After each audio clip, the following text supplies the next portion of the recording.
John 13, just before the Passover feast, Jesus knew that his time had come to depart from the world to the Father. Having loved his own who were in the world, he now loved them to the very end.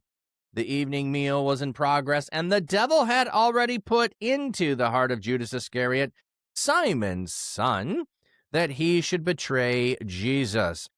Because Jesus knew that the Father had handed all things over to him and that he had come from God and was going back to God, he got up from the meal, removed his outer clothes, took a towel, and tied it around himself. Okay, so before we progress further, we've got two things going on. We have the meal is happening, and the devil has put into the heart of Judas Iscariot that he should betray Jesus. So John is just bringing us up to date on the condition where we are. The betrayal is imminent. Judas is here at this supper. I like to point that out. Judas is here at the supper. Judas is not excluded from the supper. In fact, if we lay out where everyone is sitting at the table, which we can put together, Judas is sitting at his left hand, would be the guest of honor position.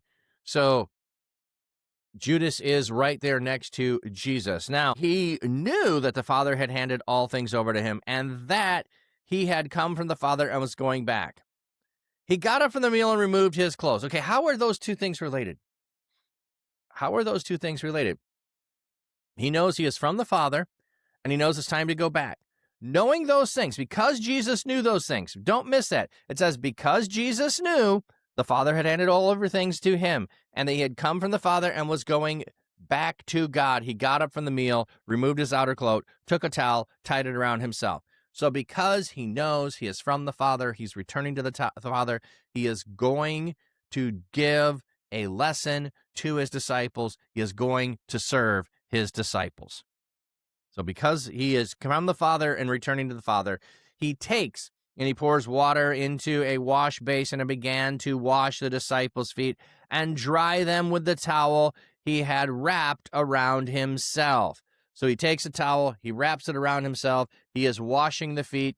Now, one of the things that could be happening, don't know for sure, is he could have started with John on his right, then went to Judas, is making his way around the table from the greatest at the table seating to the lowest at the table seating, which is where Peter is. So it would make sense that Peter has been able to wash every other disciple, get their feet washed. Also, Peter is sitting in the position of the lowest at the table, which means if there was no servant who was doing some of the things necessary, which would have been wash their feet when they came in, then he should have been the one to get up and do it. So there's a whole piece here of Peter having not actually done what he has or should have done, may have a bit of embarrassment for having not done what Jesus is doing because it was beneath him to decide to go and do this, to put himself lowly and wash the feet of every other disciple.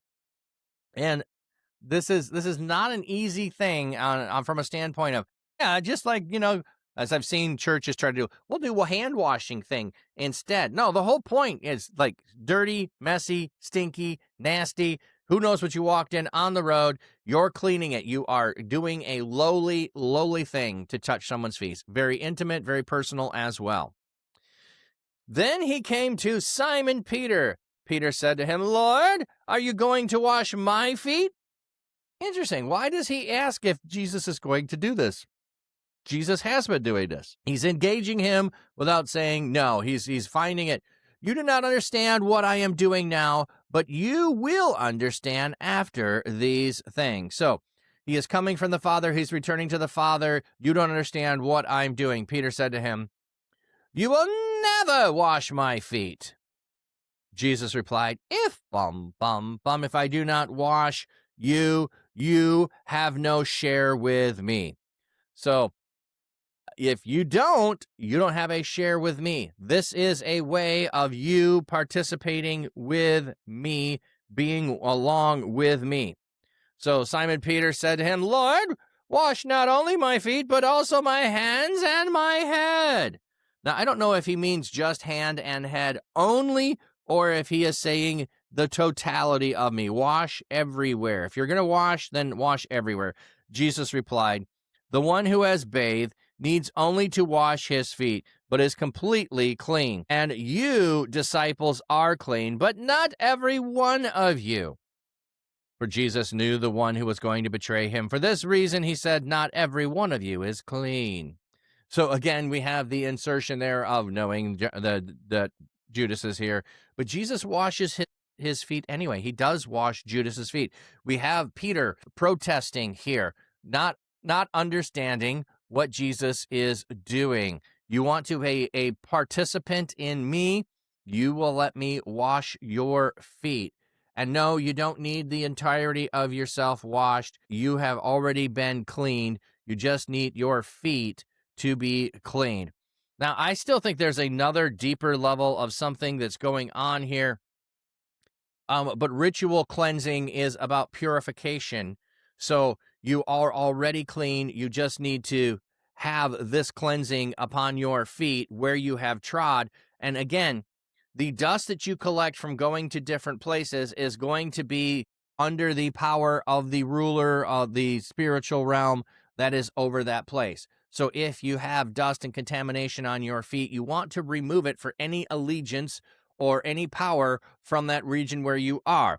We go back to the Old Testament and we can see this in Nabal, I think it's, or is it Naaman? Naaman, who comes, washes in the Jordan, and then requests dirt to bring back with him so that he can worship God. He sees the need for the dirt in order to be on the ground, the space where God dwells, where he is the God of that. So we have some of that going on. So this could be the cleansing of your feet is washing off the power that the world has over you, but not all are actually clean. So Judas is not clean in his heart, so cleansing his feet is not going to do any good because he has already chosen a different side.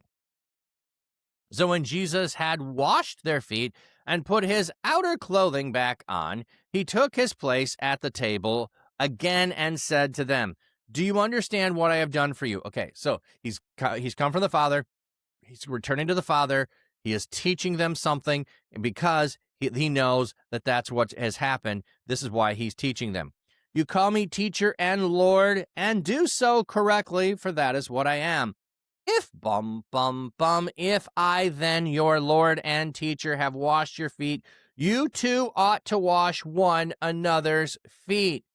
For I have given you an example. You should do just as I have done for you. I tell you the solemn truth. The slave is not greater than his master, nor is the one who is sent as a messenger greater than the one who sent him. If you understand these things, you will be blessed. If you do them. This is like, so in other words, there are a few churches who will practice foot washing. I have done it on a couple of occasions, but I don't do it on a Sunday morning worship. I will do it in a smaller worship setting. And I really do think that washing people's feet is a humbling experience and valuable thing. So I've done it like with the church board, that we are going to wash one another's feet. There's some people icked out by all of that, and yeah, get over it. Your church does foot washing also? Magic and Twilight, very cool. Yeah, some will do this. They will separate men from women, wash each other's feet, and then do communion. So they're practicing this together. But the reason why most people don't, Jesus never commanded us to wash feet as a practice. He is saying, blessed if you do this thing. Do you understand what I've done for you? I served you in the lowest way possible. You need to serve one another in the lowest way possible. That is what is going on here, is you are taking the lowest position possible for the building up of others, for the elevation of other people. You take the most humble position that you can. You ought to do this for one another. So the teacher coming down to do this is a bigger step to do this than everyone else there. It's one reason why, as As a pastor, I've never tried to be that job is beneath me in the church. No, I can't do that. That is lower than me. And I think that's the same way that every believer should approach something in the body of Christ. No, that's not beneath me to do it. No, I will stoop down to do it. Use the language of condescending, if you will. I will condescend. I will lower myself down to do the lowest thing I can do. That's the idea here. And so anytime you may ever have the, well, I'm not going to do that thought come through your head, ask yourself why. Do you think more highly of yourself than you ought, or are you not willing to serve others? That's the danger in there. That's the thing he's trying to teach them, is to do everything that you can for the benefit of someone else. There's nothing beneath you. We'll keep going with the teaching. What I am saying does not refer to all of you. I know the ones I have chosen, but this is to fulfill the scripture. The one who eats my bread has turned against me. So again, pointing out, Judas had his feet washed, who's going to betray him. Peter has his feet washed, who denies Jesus. The rest of them have their feet washed, the ones who abandon Jesus. But further, he's going to emphasize Judas here, the one who eats with me, has turned against me. Well, I guess that could also apply to the others in some way. They're more abandoning than turning against, so maybe not. I am telling you this now before it happens, so then when it happens, you may believe that I am he. So I'm telling you that I'm going to be betrayed so that you will know that I am he. Argues that the predicate ego eimi here, but this is far from certain. Okay, so is it an I am statement here? Could be, but we can't see it clearly. I tell you the solemn truth, whoever accepts the one I send accepts me, and whoever accepts me accepts the one who sent me. So accepting of Jesus is, on his terms, is accepting the Father.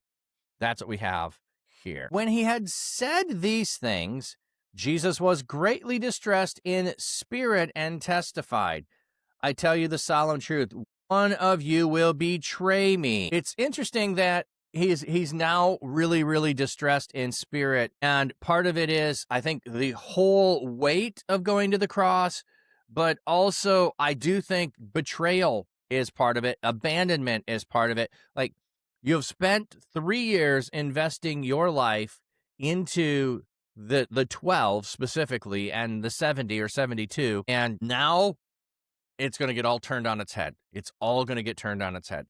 The disciples began to look at one another, worried and perplexed to know which of them he was talking about. One of the disciples, the one Jesus loved, was at the table to the right of Jesus in the place of honor. So Simon gestured to this disciple to ask Jesus who he was referring to. So the one whom Jesus loved is sitting at the right.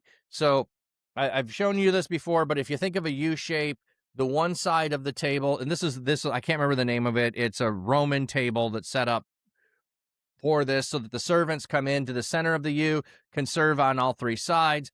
So John is sitting at the very right. There's no one to his right. Jesus is reclining on John to his right. Judas is reclining on Jesus there. That's at least one side of it. Could there be a fourth one over here or longer? Depends on how the table's set up, but we know that piece of it.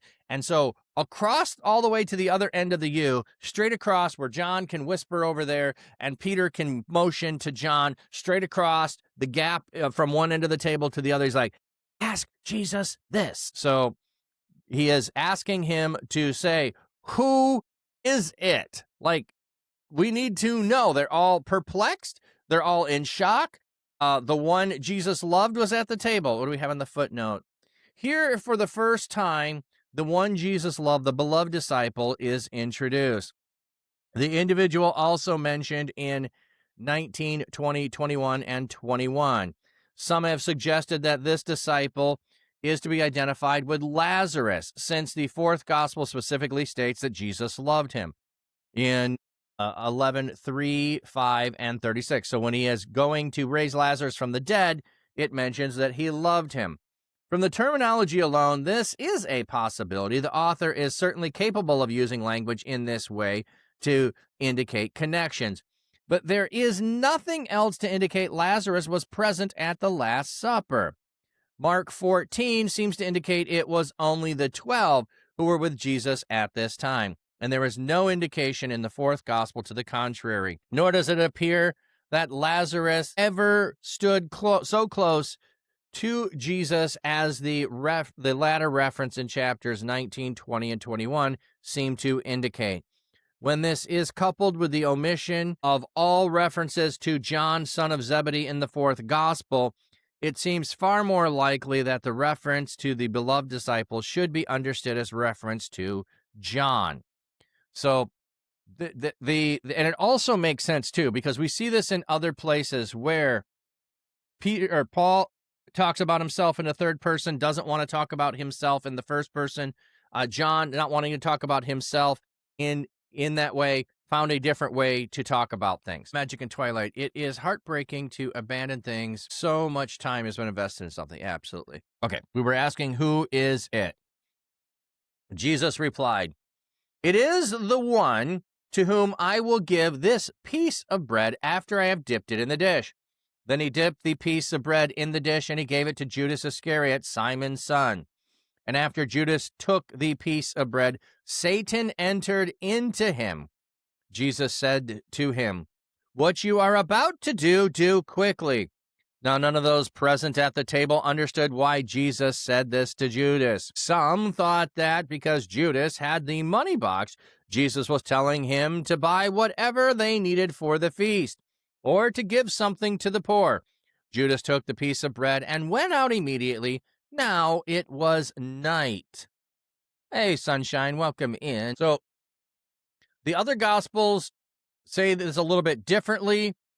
The one I give this piece of bread to, dip in the dish and give this piece of bread will be it. Let me just show you. Let me dip and give it to him. Others say the one who dips his hand in the dish with me is it. I don't think that's a distinction without a difference in my mind. It is the process of us eating the meal together, indicating the one that is on my left is indeed it. But they're all confused and asking all of this, and then Jesus gives other instructions. Like, was Jesus being that clear and they didn't see it? Like, it's the one I'm going to give this very piece of bread to, going to give this very piece of bread to him, and you will know it's him. So here you go, Judas. And Judas, go do what you're going to do, and do it quickly.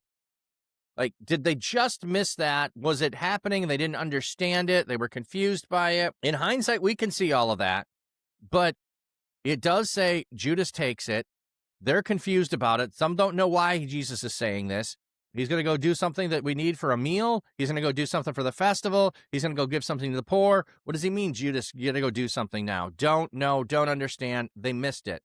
Was it hidden from their eyes to see the truth? That, I think, is probably what we can say here. Now it was night. So we've been at the meal. We have now gone into the evening. When Judas had gone out, Jesus said, "Now the Son of Man is glorified, and God is glorified in him. If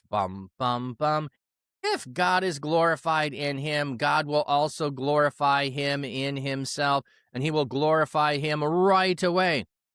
Children, I am still with you for a little while. You will look for me, and just as I said to the Jewish religious leaders, where I am going, you cannot come. Now I tell you the same." So, after Judas has left, he says this to them. So, the washing of the feet, the participation in the Last Supper, Judas participated in. Now, however, the you can't come where I am coming. But he doesn't say that to Judas. So, in some ways, is this talking about going to the realm of the dead? And so, since Judas isn't there, Judas is going to go to the realm of the dead. Think about that for a minute. We haven't got there yet, but think about that for a minute. Judas is going to go and hang himself. He is going to go take his life before Jesus is killed. Judas is going to be there in the afterlife, in essence, in the realm of the dead, I should say, when Jesus arrives. Judas is going to be there. What is Judas going to be thinking, saying, all of like that? Wouldn't that be a conversation? All right. So just pointing that out, that Judas isn't here. Is he talking about the realm of the dead? Perhaps. Is he talking about to the cross, the crucifixion, the means of it? Don't think so. Is he talking about the fullness of what he is going to do with death, burial, and resurrection? If that's it, then you can't come now. I told them they can't come where I am going. So we've got a whole level here at what there's some mystery, and there can be some different levels of what Jesus is talking about. However, Judas is also gone before this next section. I give you a new commandment to love one another just as I have loved you. You also are to love one another. Everyone will know by this that you are my disciples if if you have love for one another. So he did the foot washing to demonstrate that they should love one another. Now he is giving them the command to love one another. If you're ever around, and your denomination may not do this, but mine does, we celebrate Maundy Thursday. And Maundy is New Commandment. So Maundy Thursday is a celebration on Thursday to commemorate everything that's going on in this passage of what Jesus is doing, to remember that, to have a worship service, come together to remember what Jesus did on this night. And so it is the new commandment, not given to Judas, to love one another. Judas doesn't get the commandment to love one another. That's a fascinating thing. Why? Because he's not going to follow it, would be one thought, or because he is not one of them. So he can't actually fulfill loving one another because he's not part of them any longer. He has abandoned, betrayed, and has chosen another path. But how do we, like the foot washing is a great way of demonstrating that. There is no one below us. We are to love one another. Perhaps we are more concerned at times with our own appearance and our own elevation and our own walk than we are with one anothering. Simon Peter said to him, Lord, where are you going? Jesus replied, where I am going, you cannot follow me now, but you will follow later. So it could be, because he says this to Peter, it could be crucifixion. It could just be death. Could be either of those. Peter said to him, Lord, why can't I follow you now? I will lay down my life for you. So Peter putting the words, I will lay down my life. Jesus answered, will you lay down your life for me? I tell you the solemn truth, the rooster will not crow until you have denied me 3 times. So Peter, being standard Peter, braggadocious Peter, says, I would go to death for you. I would lay down my life for you. And instead of Jesus saying, indeed you will, he just goes, will you? Are you gonna? I tell you the truth, you're not gonna. I tell you the truth. You have all the thoughts in your head that you would do such a grandiose thing. You're not gonna do it. Not gonna do it. Not gonna do it. You won't be able to carry it out, Peter. So there we have the conversation there with Peter is definitely about going to a crucifixion, going to follow Jesus, willing to die for him. That's really the conversation there. But yes, going to the cross here, he doesn't have the capacity to do this along with Jesus at this time. Absolutely. It's a difference in kind, and Christ is the first fruits. So he is the one who is going as the representative of all humanity, and Peter will follow later with his laying down his life for being a follower of Jesus.